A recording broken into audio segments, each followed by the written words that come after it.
थांबा थांबा थांबा. म्हणजे अजून आपला व्लॉग नाही चालू झालेला, पण काहीतरी महत्त्वाचं आहे. वाटलं तुम्हाला सांगावं म्हणून काहीतरी सांगतोय, ते ऐका. खरं तर आपण सगळेजण फोन घेतोय, पण लोनवरती फोन भेटतंय. हे तुम्हाला माहिती आहे का? नाही माहिती?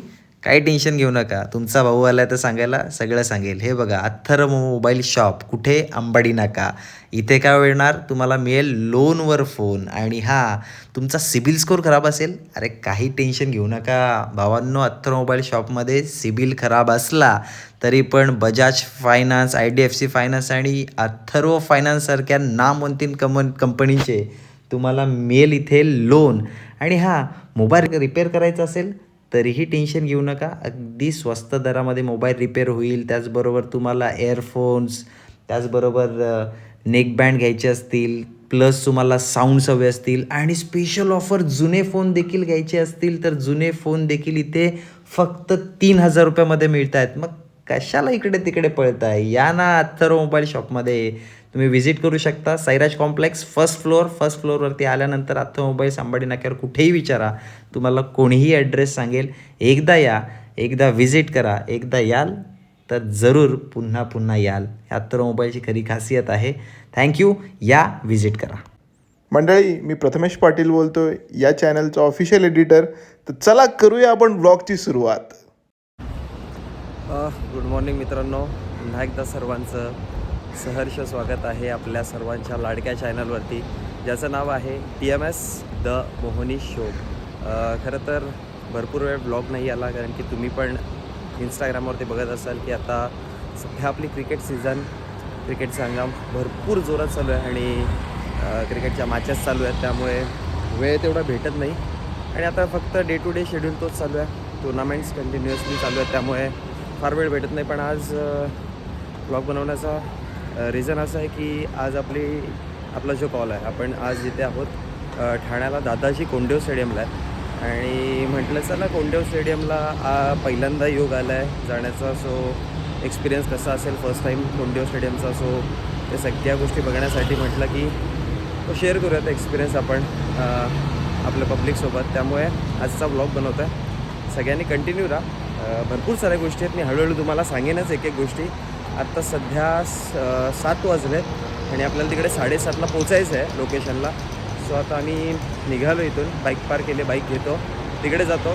नंतर मग हळूहळू सगळ्या गोष्टी सांगतो की आपण कोणाच्या टुर्नामेंट्स आहेत, काय टुर्नामेंट्स आहेत. आणि हां, काहीतरी स्पेशल जरूर आपल्या ब्लॉगमध्ये, जसं की ऑलवेज असतं, काहीतरी स्पेशल जरूर असतं आणि या ब्लॉगमध्ये येऊन देखील स्पेशल असेल. त्यामुळे कंटिन्यू राहा, लाईक करा, शेअर करा, सबस्क्राईब करा. पोचलेलो आहे आम्ही फायनली.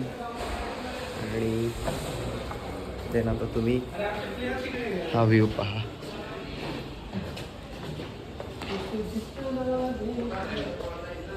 दादाजी कोंडदेव स्टेडियम ठाणे. आणि आपण इथे 3 दिवस इथे राडा करणार आहोत. युवान घरात आहे आपल्यासोबत. ऑफिशियल स्कोररच्या भूमिकेमध्ये युगांत असेल. आपली टेक्निकल टीम दाखवतो मी सगळी तुम्हाला.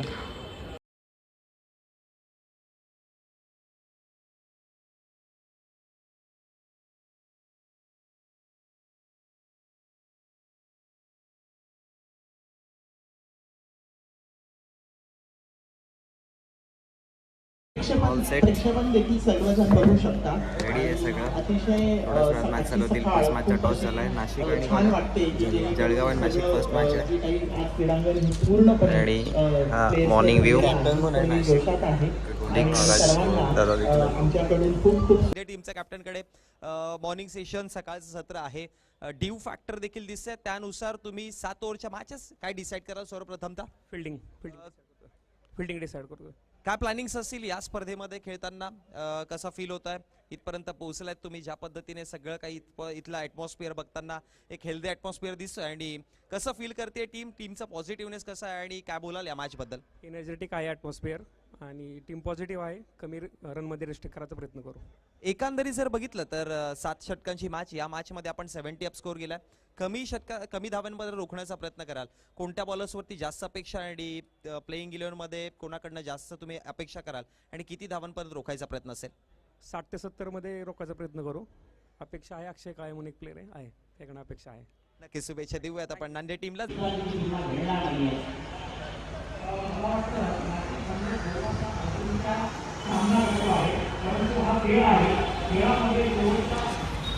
सुपर व्ह्यू आहे आणि आता तुम्हाला सगळ्या गोष्टी सांगतो आहे. ब्लॉग अशासाठी बनवला होता, मी बनवायला सुरुवात केलेली की दादाजी कोंडदेव स्टेडियमचा आपला पहिला एक्सपिरियन्स आहे. कॉमेंट्री क्षेत्रात आपण 4-5 वर्षापासून आपण क्रिकेट समालोचक म्हणून अँकर म्हणून काम करतो.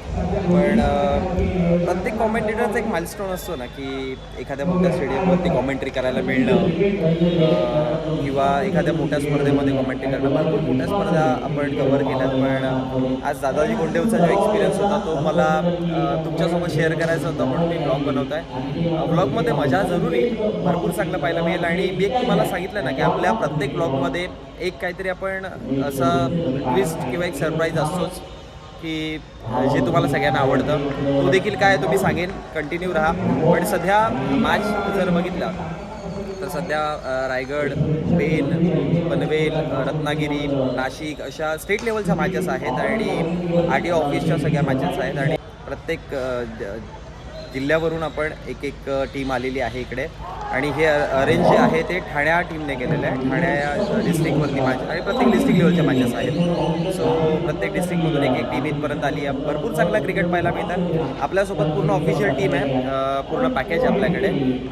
अंपायर्स आहेत आपले, लाईव्हवाला आपला आहे, स्कोरर, कॉमेंटेटर, हा सगळा पॅनल आपला आहे. आणि इकडे सगळेजण आले, सगळे एन्जॉय करत आहेत. चांगला ॲटमॉस्फिअर आहे, भरपूर सगळे मजा करत आहेत. तर तुम्हाला जास्त वेळ मी थांबवणार नाही. तुम्हाला काय सरप्राईज म्हणजे ॲक्च्युली सस्पेन्स काय ते तुम्हाला मी सांगतो आहे. सस्पेन्स असं आहे की IPLमध्ये IPL म्हणजे वुमन्स प्रीमियर लीग WPL देखील चालू झाली आहे. आणि WPLमध्ये आपण बघितलं लास्ट इयरला RCB टीम जिंकली होती. सो आम्ही काल रात्रीकडे 10 वाजता जेव्हा आलो तेव्हा आम्हाला कळालं की वुमन्स प्रीमियर लीगच्या ज्या टीम आहेत त्या इकडे प्रॅक्टिसला येतात. आणि काल जेव्हा 10 वाजता आलो तेव्हा UP टीम प्रॅक्टिस करत होती. आणि आज I think so RCB team येणार आहे प्रॅक्टिसला इकडे. रॉयल चॅलेंज बँगलोर आणि स्मृती मंदाना कदाचित आपल्याला भेटू शकते. जर आली तर 100% आपण भेटायचा प्रयत्न करू. काल UP टीम प्रॅक्टिस करत होती. मी शूट नाही केलं ॲक्च्युली, थोडं लेट पण झालेलं. मी इकडे आलो तेव्हा थोडं कामामध्ये पण होतो. सगळ्या ऑफिशियलसोबत माझं थोडंसं काम चालू होतं. सो त्यामुळे शूट नाही करायला भेटलं. पण काल आपल्याला दीप्ती शर्मा भेटली होती, UP टीममधून ती खेळते. दीप्ती शर्मा भेटलेली आणि दीप्ती शर्माने आपल्याला काल तिच्यासोबत आपण फोटो वगैरे काढलेत, ते मी टाकेन जरूर. आणि दीप्ती शर्माने आपल्याला तिची कॅप पण दिली आहे, ती पण मी तुम्हाला दाखवेन. मी कॅप मला दिली आहे. सो मी ऑलवेज एक ब्लॉगमध्ये आपल्या बोलत असतो ना की बिलीव्ह इन मॅजिक.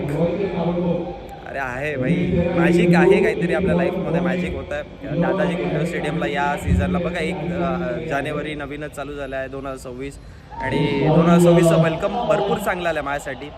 एवढी मोठी स्पर्धा मला कव्हर करायला भेटते आणि प्लस वुमन्स टीमला, मला इंडियन टीमला भेटायला चान्स मिळाला. दीप्ती शर्माला काल भेटलो, आज स्मृती मंदानाला कदाचित भेटेन. तुम्ही कंटिन्यू राहा ब्लॉगमध्ये, तुम्हाला जरूर जे काही घडते त्या सगळ्या गोष्टी दाखवीन. आपली ऑफिशियल टीम कोण कोण आहे ती पण तुम्हाला दाखवेन. तिथपर्यंत एन्जॉय करा ब्लॉगला, लाईक करा, शेअर करा, सबस्क्राईब करा.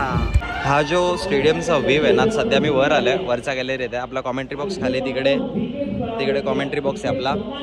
आणि सध्या जो व्ह्यू आहे इथला सुपर. इकडे टीम प्रॅक्टिस करते आहे. आय थिंक पनवेल टीम आहे, नाही रत्नागिरी टीम असेल आय गेस.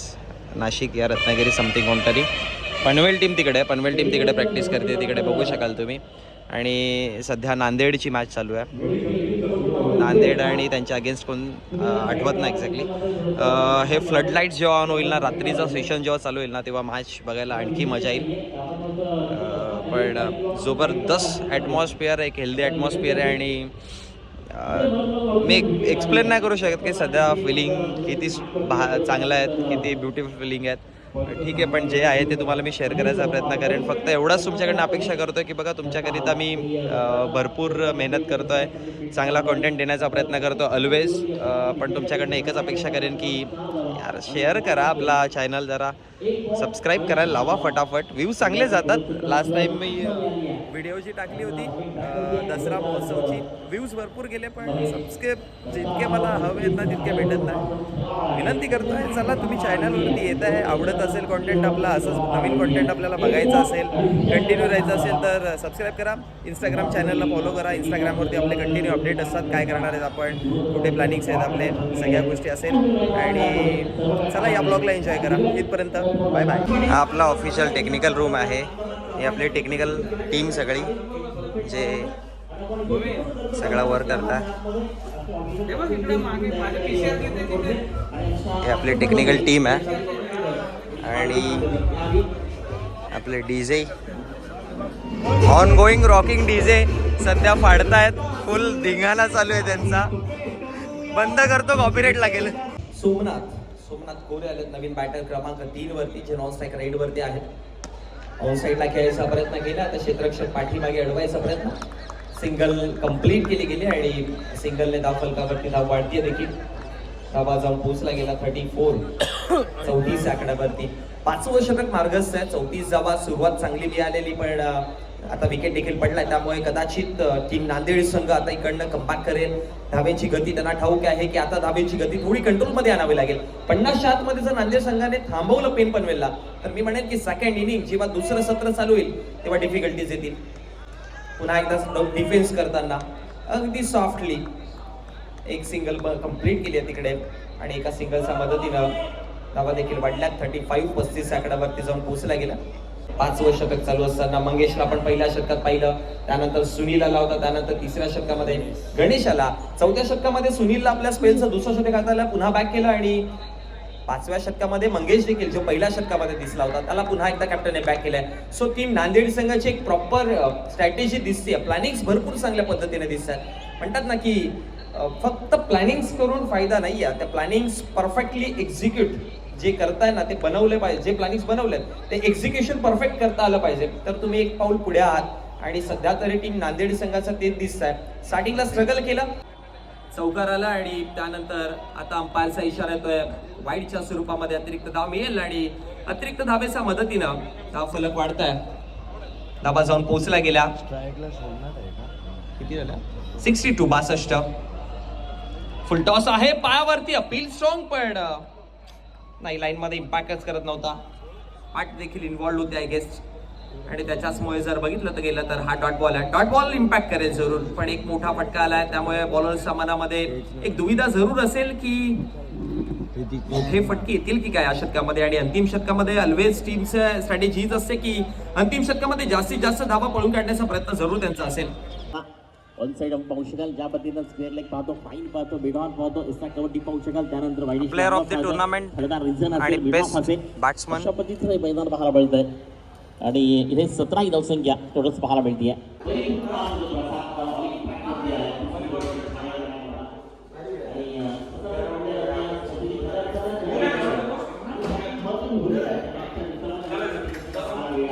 चला मंडळी, आपण आता पिचवरती आलो आहे. Pitch reporting. आणि इकडे जर बघितलं गेलं तर थोडा दरारे दिसत आहेत. पिच जर बघितलं गेलं तर पूर्ण असं सुका आहे आणि हे जे दरारे आहेत, ज्या भेगा पाहायला मिळतात ना, त्याच्यामुळे ठोस पिच, कडक पिच दिसतो आणि त्यामुळे बॉल राईट चांगले होतील. आणि स्पिनर बॉलर आहेत जे स्पिनर, त्यांना जर बघितलं गेलं तर ज्या मध्ये ज्या भेगा दिसतात त्याच्यावरती बॉल पडला तर टर्न देखील होऊ शकतो. सो एकंदरीत जर बघितलं गेलं तर बॅटिंगसाठी देखील तेवढाच चांगला पिच आहे आणि बॉलर्सला देखील परिपक्व पिच आहे. हलका ग्रीन ग्रास पिचमध्ये पाहायला मिळते आहे, जेणेकरून बॉल चांगले राईज होतील. माझ्या फास्टर बॉलरला हा बेनिफिट होईल. आणि आउटफील्ड जर बघितली तर सध्या फ्लडलाईट्स ऑन झाल्या. थोड्या वेळानंतर म्हणजेच 9-9:30 नंतर ड्यू फॅक्टर जे आपण सकाळी मॉर्निंग सेशनला बघितलेलं ड्यू फॅक्टर देखील ऑन होईल. आणि ड्यू फॅक्टर आल्यानंतर आउटफील्ड स्लो होऊन जाते. सकाळी ड्यू फॅक्टर जेव्हा होता तेव्हा स्लो आउटफील्ड होती, त्यानंतर फास्ट झाली होती. पण आता नाईट सेशन जसे चालू होती, रात्री जसा खेळ चालेल तसा ड्यू फॅक्टरमुळे पुन्हा एकदा आउटफील्ड तुम्हाला स्लो पाहायला मिळेल. चला आता आपण विकेटकडे जाऊयात. हलकीशी पिच, हाफ पिचवरती जर बघितलं गेलं तर पूर्ण ग्रीन ग्रास आहे आणि त्याच्यामुळे इथे बॉल मॉर्निंग सेशनपासून आपण बघतोय की फास्टर बॉलरला भरपूर बेनिफिट झाला आहे. फास्टर बॉलरचे बॉल राईज होतात गुडलँड स्पॉटवरती. त्याचं रिझन आहे की बघा तुम्ही मध्ये बघू शकाल ग्रीन ग्रास आहे, त्याच्यामुळे ते ठोस पिच एकदम कडक आहे आणि त्यामुळे ते बॉल राईज होतात आणि ज्या पद्धतीने या भेगा आहेत मैदानाला क्लिअरली दिसतं की कडक एकदम ठोस पिच बनला आहे, त्यामुळे बॅटिंगसाठी देखील पूरक आहे. बॅटवरती योग्य पद्धतीने बॉल येत आहेत. आता इकडे जर बघितलं गेलं तर हे जे खड्डे दिसतात सध्या, हे जे क्रीजवरती खड्डे, तिथे स्पिनरला बेनिफिट होतो. तिथे बॉल टप्पा पडल्यानंतर टर्न देखील होतो आहे आणि कटर बॉलर जे आहेत ते सीमर बॉलर जे आहेत ते कट होतात, बाहेर निघतात बॉल. सो एकंदरी आतापर्यंत चांगला खेळ चालला आहे. व्ह्यू देखील भरपूर चांगला आहे. आजचा पहिला डे अनुभवत आहेत, सगळेजण मजा करत आहेत. थँक्यू. हे आपली ऑफिशियल्स टीम सध्या फुल ऑन फॉर्ममध्ये आहे. हां, ही आपली ऑफिशियल टीम सगळी जे सध्या फुल ऑन फॉर्ममध्ये आहेत. मॉर्निंग सेशन कसं आलं? मॉर्निंग सेशन एकदम नंबर झाला होता. आणि आता इव्हिनिंग सेशन, रात्रीच खेळ चाले. तो अतिउत्तम अतिउत्तम आहे. क्रिकेटचाच खेळ चालला पाहिजे, ओके. अजून कोणता नको. 100% देण्याचा प्रयत्न करू. आम्ही 100% देण्याचा प्रयत्न करू. आमच्या सोबत ऑफिशियल्स मध्ये सगळे पाटील सर बॉलिंग करतात आपले आणि हा मारलाय 6 बाउंड्रीच्या बाहेर.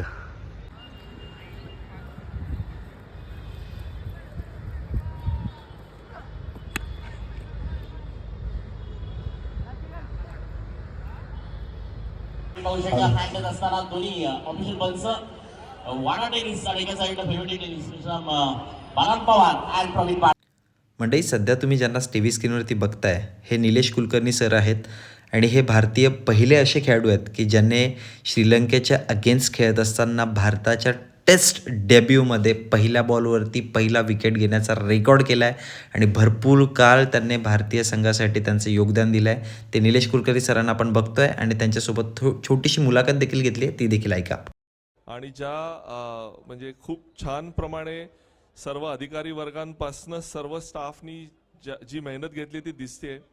एक गोष्ट सांगतो की खेळ किंवा खेळाडू बनताना त्याच्याबरोबरचे लागणारे सगळे पेरिफेरियल गोष्टी पण तेवढ्याच महत्त्वाच्या असतात आणि तुम्ही खूप एफिशियंटली केलं, त्याबद्दल तुमचं सर्वांचं मनापासून कौतुक. कारण खूप मेहनत लागते आणि प्रत्येकाला खेळ हा किती महत्त्वाचा असतो आपल्या आयुष्यात, की खेळ काय शिकवतं तर सगळ्यात महत्त्वाची गोष्ट शिकवतं खेळ हरणं पचणं शिकवतं आणि हरण्यापासून परत जिंकण्यासाठी लागणारी जी मेहनत असते ते खेळ शिकवतं.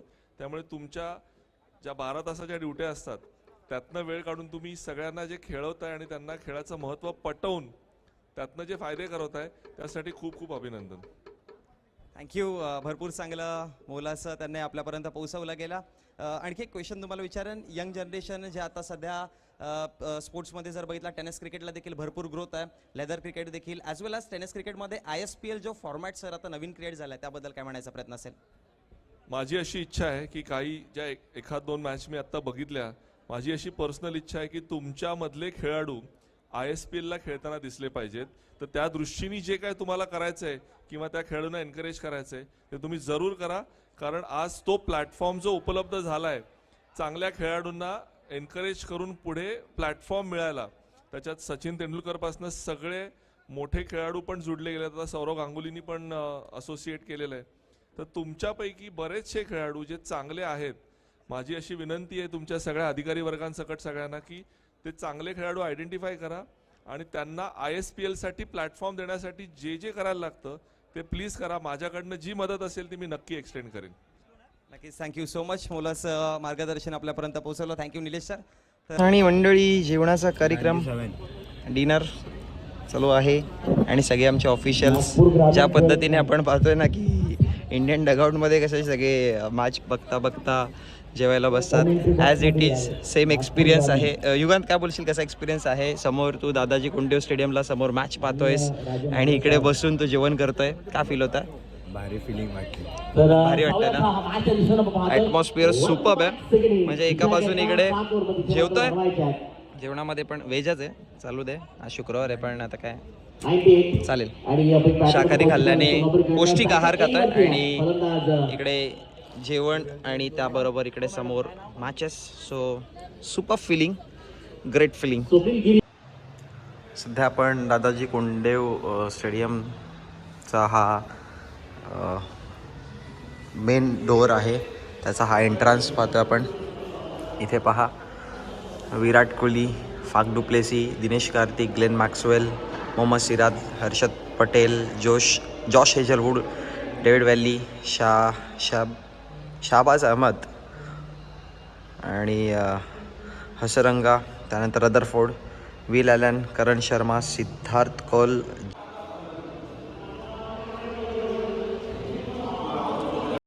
मंडई म्हटलं होतं ना, बिलीव्ह इन मॅजिक, काहीतरी सरप्राईज असेल तुम्हाला. हेच तर खरं सरप्राईज आहे.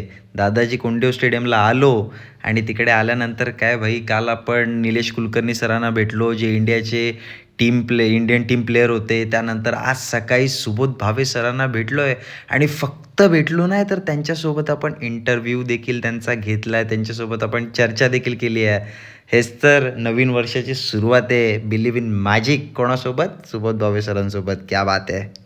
तर ऐका, त्यांच्यासोबत आपण काय चर्चा केली आहे. सुबोध सरांकडे जाऊयात. सर, काय म्हणाल, RTOचे सगळे ऑफिसर आहेत आणि वेगवेगळ्या जिल्ह्यातून इथपर्यंत आले आहेत आणि म्हणतात ना, आपल्यासाठी वर्षात 365 दिवस ते वर्क करत असतात, पण आज ते एकत्र येतात, एकोपा दाखवतात आणि ज्या पद्धतीने ते खेळ रंगलाय त्याबद्दल काय म्हणायचा प्रयत्न कराल? नमस्कार. सगळ्यात पहिल्यांदा तुम्हाला सगळ्यांना नवीन वर्षाच्या मनपूर्वक शुभेच्छा. तुम्ही सगळेजण तुमच्या सगळ्या व्यस्त वेळापत्रकातनं वेळ काढून खेळांमध्ये रमताय, ही सगळ्यात आनंदाची गोष्ट आहे. ग्राउंडवरती रमताय.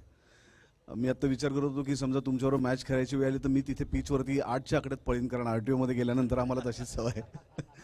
पण तुम्ही सरळ पळा, कारण तुम्हाला जास्त रन करायचे आहेत. खूप शुभेच्छा. मला आता यांनीच सांगितलं की काल 7 ओव्हरमध्ये 130 धावा कुठल्या तरी टीमनी केल्या, त्यांचंही खूप अभिनंदन. आणि वेगवेगळ्या प्रकारच्या खेळांच्या स्पर्धा इथे होत आहेत RTOच्या संपूर्ण महाराष्ट्रातल्या संघाकडनं. तर इथे महाराष्ट्रातल्या अनेक वेगवेगळ्या शहरांमधली, गावांमधली लोक आलेत. तुमचंही सगळ्यांचं मुंबईत आणि ठाण्यामध्ये स्वागत. आणि आय होप तुम्ही इथनं जाताना जिंकलात तरी आणि हारलात तरी एक मस्त ऊर्जा घेऊन जाल आणि येणारं वर्ष तुमच्या कुटुंबियांसोबत, तुमच्या मित्रांसोबत फार सुंदर घालवाल, हीच अपेक्षा. पुन्हा एकदा तुम्हाला सगळ्यांना खूप खूप शुभेच्छा. Thank you so much. लगेचच आपण ऑनगोईंग मॅचकडे जाणार आहोत. सरांना देखील मी विनंती करेन की आपण सामन्याचा आनंद घ्यायचा आहे बसून. चल.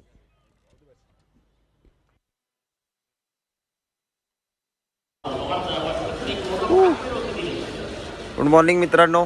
आपले मॅच रेफरीज सकाळीच नाश्त्याचा आनंद घेत आहेत.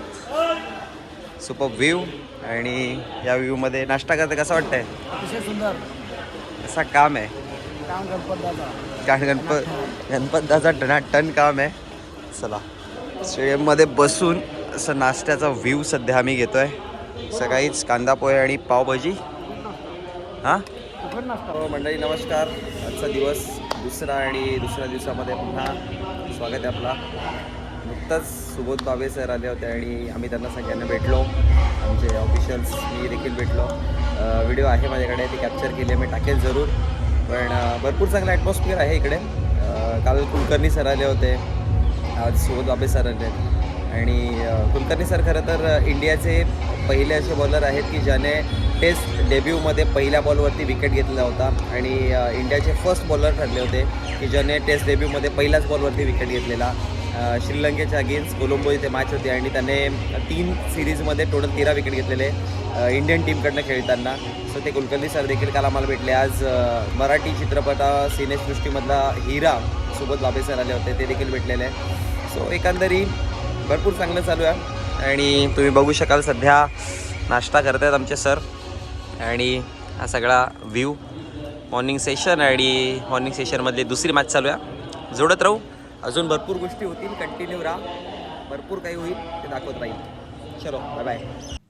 म्हणजे तुम्हाला म्हटलं होतं ना की या ब्लॉगमध्ये सरप्राईजेस भरपूर भेटतील. आणखी एक सरप्राईज, सध्या आपण जोडले गेलो आहेत आविष्कार साळवी सरांसोबत. आणि आविष्कार साळवी सर कोण? तर ज्यांना भारतीय ग्लेन मॅग्रा म्हणून ओळखलं जातं. एक्झॅक्टली ग्लेन मॅग्रासारखी त्यांची बॉलिंग आहे आणि भारतीय संघासोबत भरपूर काळ ते भारतीय संघासोबत जोडले होते. इंडियन टीमसाठी भरपूर काळ त्याने दिला आहे. आणि सर्वात महत्त्वाची गोष्ट म्हणजे काय, सध्या तुम्हाला माहिती आहे नुकताच वुमन्स क्रिकेटने अर्थात महिला क्रिकेट संघाने वर्ल्ड कप जिंकला आहे. त्या वर्ल्ड कप विनिंग टीमचे ते कोच होते, बॉलिंग कोच होते. आणि त्यांच्यासोबत आपण तीच चर्चा केली आहे की वर्ल्ड कप जिंकल्यानंतर त्यांनी त्या वर्ल्ड कपचं कसं प्रिपेरेशन केलेलं, त्या वर्ल्ड कपमध्ये त्यांचे कशा प्रकारे त्यांचे प्लॅनिंग्स होते, या सगळ्या गोष्टींची चर्चा केली आहे. आणि सगळ्या माहिती तुम्हाला पुन्हा भेटेल. आविष्कार सरांसोबत आपण एक घेणार आहोत छोटीशी मुलाखत, बघत राहा.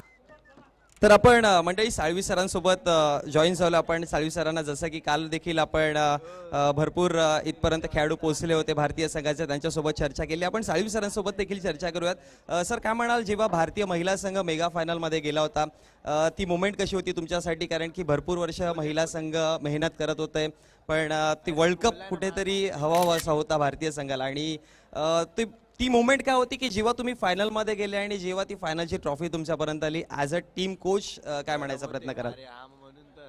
जे बोलतात ना की काही आम्ही ड्रीम्स बघितलेले असतात, ते ड्रीम्स फुलफिल करण्यासाठी आम्ही खूप मेहनत केलेली. 2 वर्षापासून आम्ही यासाठी करत होतो. तुम्हाला आठवत असेल तर 2024चा जो वर्ल्ड कप होता UAE मध्ये T20चा, तेव्हा आम्ही क्वालिफाई झालो नव्हतो नॉकआउट स्टेजेससाठी. खूप डिसअपॉइंट झालेलो. बट त्यावेळेस जेव्हा आम्ही तिकडून फ्लाईट घेतली UAE वरनं आणि आम्ही लगेच न्यूझीलंड सिरीजला गेलेलो आणि आम्हाला जराही टर्न अराउंड टाईम नव्हता, तर त्यावेळेस आम्ही सगळे कोचेस एकत्र बसलेलो आणि कॅप्टन आणि मॅनेजमेंट थोडीशी एकत्र बसून आम्ही डिसाईड केलं की यावर्षी वर्ल्ड कप येतोय आणि होम वर्ल्ड कप आहे, तर आपल्याला प्रयत्न करावा लागेल या होम वर्ल्ड कपला खूप चांगला परफॉर्मन्स करायचा. आम्ही जिंकण्याच्या उद्देशानेच प्लॅनिंग करत होतो, पण जिंकण्याचा हा शब्द कोणी वापरत नव्हतं. त्यावेळेस फक्त आम्ही हेच बोलत होतो की आपण एक प्रोसेस तयार करूया, ज्याच्या कारणाने आपण जे आपल्याला करायचं आहे त्या प्रोसेसमध्ये आपण त्याच्यावरती भर घालूया, ताकी जो एंड रिझल्ट आहे तो फॉलो करेल.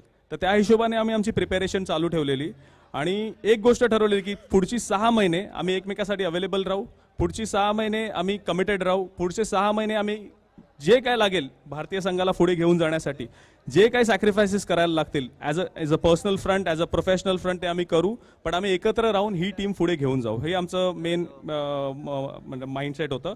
आणि ज्या वेळेस आम्ही फायनलला आलो, तुम्ही आमची जर्नी पण तुम्ही बघितली असेल. सुरुवात आम्ही फार छान केली श्रीलंका आणि पाकिस्तानला हरवून, पण त्याच्यानंतरच्या 3 मॅचेस आम्ही जवळच्या मॅचेस हरलो आणि मग असं स्टेज आलेली की आम्ही क्वालिफाय होतो का नाही होतो असं आम्हाला वाटत होतं. आणि न्यूझीलंड मॅच आम्ही मुंबईला आलो खेळायला आणि आमच्या सगळ्या नंतरच्या मॅचेस मुंबईतच होत्या आणि मुंबई आमची, माझी काय अमोल मुजुमदार जी काय, आम्ही दोघे मुंबईकरच आहोत, तर मुंबई आमची नेहमी कर्मभूमी आहे. तर आम्हाला एक ऑलवेज वाटायचं की मुंबईत आलोय म्हणजे लक आपल्या बाजूनी लागणार.